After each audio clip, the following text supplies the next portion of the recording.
جب آپ کا دشمن انتہائی کمینہ، بزدل اور انسانی جذبوں، انسانی تقاضوں سے بالکل نابلد ہو تو پھر وہی کچھ ہوتا ہے جو آج صبح خضدار میں ہوا۔ خضدار میں اسکول کی وین کو دہشت گردی کا نشانہ بنایا گیا۔ 5 افراد شہید ہوئے، جن میں 3 معصوم بچے بھی شامل ہیں، 2 اساتذہ ہیں۔ زخمی ہونے والوں کی تعداد 38 کے قریب ہے اور نہیں پتا کہ ان میں سے کتنے لوگ، اللہ کرے کہ سب کے سب صحت یاب ہوں، اور جو ان کے ساتھ ہوا ہوگا، زخمیوں کے ساتھ جو زندگی بھر ان کے ساتھ چلے گا، وہ شخص تصور نہیں کر سکتا جس کے ساتھ ایسا کبھی نہیں ہوا۔ پاکستان میں دہشت گردی کے جو واقعات ہوتے رہے، اس میں جو لوگ زخمی ہوئے، بہت سے معذور ہوئے، ان زخموں کے ساتھ، اس ٹراما کے ساتھ ان کی زندگی پر گزرتی ہے، اور یہ اسکولز کے بچوں سے بھری ہوئی بستی۔ اور یہ کہاں ہوا؟ آئی ایس پی آر نے اس کے بارے میں ہمیں بتایا، اور آئی ایس پی آر نے کہا کہ خضدار میں بزدلانہ حملے کی منصوبہ بندی دہشت گرد ریاست بھارت میں کی گئی۔ بلوچستان میں بھارتی پراکسیز اس بھیانک منصوبے کو انجام دینے والی تھیں۔ میدان جنگ میں ناکامی پر بھارت بلوچستان اور کے پی میں پراکسیز سے دہشت گردی کروا رہا ہے۔ ترجمان پاک فوج نے کہا کہ ریاستی پالیسی کے طور پر دہشت گردی کا استعمال بھارتی سیاسی قیادت کی اخلاقی پستی اور بنیادی انسانی اقدار کی نفی کا مظہر ہے۔ اس بزدلانہ بھارتی سرپرستی میں کیے گئے حملے کی منصوبہ سازوں، سہولت کاروں اور حملہ آوروں کو کیفر کردار تک پہنچایا جائے گا۔ اس بیان میں مزید یہ کہا گیا ہے کہ بھارت کے اس مکروہ چہرے کو دنیا کے سامنے بے نقاب کیا جائے گا۔ پاک فوج پوری پاکستانی قوم کی حمایت سے بھارتی سرپرستی میں کی جانے والی دہشت گردی کا ہر پہلو سے قلع کرنے کے لیے تیار ہے۔ تو یہ واضح موقف پاکستان کی طرف سے موجود ہے، اور اس میں بھارت ملوث ہے۔ بھارت کیوں ملوث ہے؟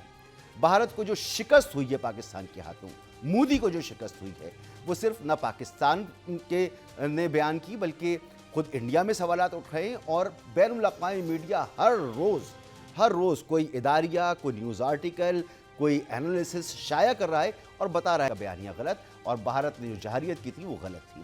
پاک بھارت کی غیر یقینی جنگ بندی جو برقرار ہے اس وقت، لیکن اس پہ جنگ جو ہے اس کے امکانات موجود ہیں۔ اس موضوع پر برطانیہ کے اخبار گارجین نے ایک انالیسس شائع کیا ہے۔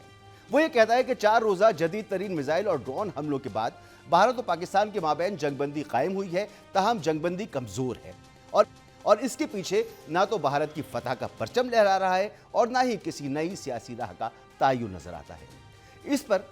اس پس منظر میں ہم دیکھتے ہیں کہ مودی حکومت کو پسپائی کا سامنا کرنا پڑا، جبکہ پاک فوج اور حکومت نے اپنی پوزیشن کو مضبوط اور مستحکم کرنے میں کامیابی حاصل کی۔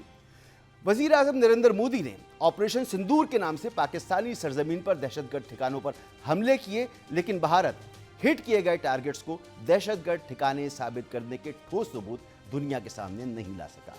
عالمی میڈیا میں بھارتی پریس کانفرنسز محدود اور سرکاری طور پر کنٹرول تھیں، یہ دی گارجین کہہ رہا ہے، جس سے بیانیہ عوامی سطح پر وسیع طور پر نہیں پھیل سکا، اور اس کا نتیجہ یہ ہے کہ مودی حکومت اپنی حکمت عملی کے فروغ میں ناکام رہی اور عوام میں کامیاب حملے کے تاثر کو قائم کرنے میں اسے دشواری کا سامنا کرنا پڑا۔ دوسری جانب اسلام آباد اور پاک فوج نے میڈیا پر مسلسل بریفنگز کے ذریعے خود کو بہترین پوزیشن میں رکھا۔ پاکستان نے بھارت کے 6 لڑاکا طیارے، جن میں 3 جدید ترین رفال طیارے بھی شامل ہیں، گرانے کا دعویٰ کیا، جس کی بھارت نے تاحال باقاعدہ تردید نہیں کی۔ پاکستان کی جدید میزائلوں سے لیس چینی ساختہ 10C لڑاکا طیارے اور میزائلوں کی صلاحیت پر مشتمل اپنی دفاعی تیاری کو مؤثر طور پر اجاگر کیا، اور ان عوامل نے پاکستان کی خارجہ اور عسکری ساخت کو ایک بار پھر مستحکم کیا۔ دی گارجین کہتا ہے کہ عوام میں ریاستی اداروں کے لیے اعتماد کو بڑھاوا ملا، یعنی عوام اور ریاست ایک دوسرے کے اور قریب آئے۔ ایک اور نقطہ جو بیان کیا گیا اس انالیسس میں وہ یہ کہ صدر ٹرمپ نے جنگ بندی کا صحرا اپنے سر لیا اور ثالثی کی پیشکش کی، جسے بھارت نے اپنی خود مختاری پر حملہ تصور کیا۔ ماضی میں امریکی مداخلتیں عموماً خاموش اور بھارت کے حق میں ہوتی تھیں، مگر اس بار ٹرمپ کے اعلانیہ بیانات نے بھارت کو عالمی سطح پر تنہا کر دیا، اور کشمیر جسے بھارت اپنا داخلی معاملہ کہتا تھا، اس کا یہ موقف کمزور ہو گیا۔ یہ نقطہ اہم ہے کہ کسی بڑی طاقت کی ثالثی کو بھارت نے تسلیم نہیں کیا، جبکہ پاکستان نے اسے خوشائن قدم قرار دیا۔ مودی حکومت نے پاکستان مخالف بیانیے کو اپنا انتخابی فوائد کے لیے استعمال کیا، مگر اس مرتبہ قوم پر اصل جنگ بندی پر ناراض ہیں، اور اپنی ہی سیاسی اور عسکری قیادت میں شامل لوگوں پر دھوکہ دہی اور غداری کے الزامات لگا رہی ہیں، جس نے بھارتی عوام کو حکومتی پالیسی سے دور کر دیا ہے۔ پاکستان میں اس کے برعکس ہوا، عوام اور فوج کا رشتہ مزید مضبوط ہوا اور ریاستی اداروں پر عوام کا اعتماد بڑھا ہے۔ اس کا نتیجہ اور آئندہ کے امکانات کے بارے میں اخبار کا کہنا ہے کہ مودی سرکار اس لڑائی سے وہ سیاسی فتح حاصل نہیں کر سکی یا وہ سیاسی فتح لے کر نہیں نکلی جس کی اسے توقع تھی۔ بھارت نے نہ اسٹریٹجک کامیابی حاصل کی اور نہ ہی مؤثر بیانیہ مارکیٹ کیا۔ پاکستان نے اس کشیدہ ماحول میں فوج اور حکومت کی عسکری اور سفارتی حکمت عملی سے اپنا مثبت موقف مضبوط کیا اور عالمی ثالثی کو قبول کر کے سیاسی عملی میدان میں برتری حاصل کی۔ اب اخبار یہ کہتا ہے کہ بدقسمتی سے دونوں اطراف سیاسی مکالمے کا دروازہ بند ہو چکا ہے۔ ماضی میں بھارت کی مودی سرکار کو پاک بھارت دشمنی کا جو سیاسی فائدہ ہوا، مگر اس مرتبہ مودی کے لیے نتائج مایوس کن رہے۔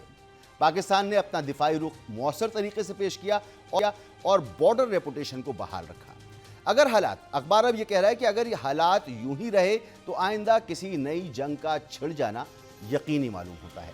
مگر اس شکست و فتح نے ایک بات واضح کر دی ہے کہ پاکستان کے بتائے گئے حقائق درست تسلیم کیے گئے اور پاکستان نے اپنا دفاعی اور سیاسی موقف دنیا بھر میں منوا لیا ہے۔ تو یہ ہے دنیا کا نظریہ اس پورے کانفلکٹ کو دیکھنے کا، جس کے دباؤ میں ہے بھارت کی مودی سرکار۔ میں ہمیشہ کہتا ہوں، میں پورے بھارت کو نہیں کہتا، وہاں امن پسند لوگ بھی ہیں، سوچنے سمجھنے والے انسانیت پسند لوگ بھی ہیں، لیکن اس وقت یہ بھارت مودی کا بھارت ہے، ہندوتوا کا بھارت ہے، اور پاکستان کے جوابی حملے جو تھے وہ صرف بھارت کی سرزمین پر ان کے فوجی ٹھکانوں پر نہیں، آپ یقین کیجئے کہ یہ ہندوتوا سوچ پر تھے، اور بھارت اور دنیا بھر میں جو سوال اٹھ رہے ہیں یہ ہندوتوا سوچ اور مودی کے اقتدار کے خاتمے کی علامت ہے۔ لیکن اب وہ گھبراہٹ میں ہے، بزدلانہ کارروائیاں کر رہا ہے، معصوم بچوں کو نشانہ بنا رہا ہے۔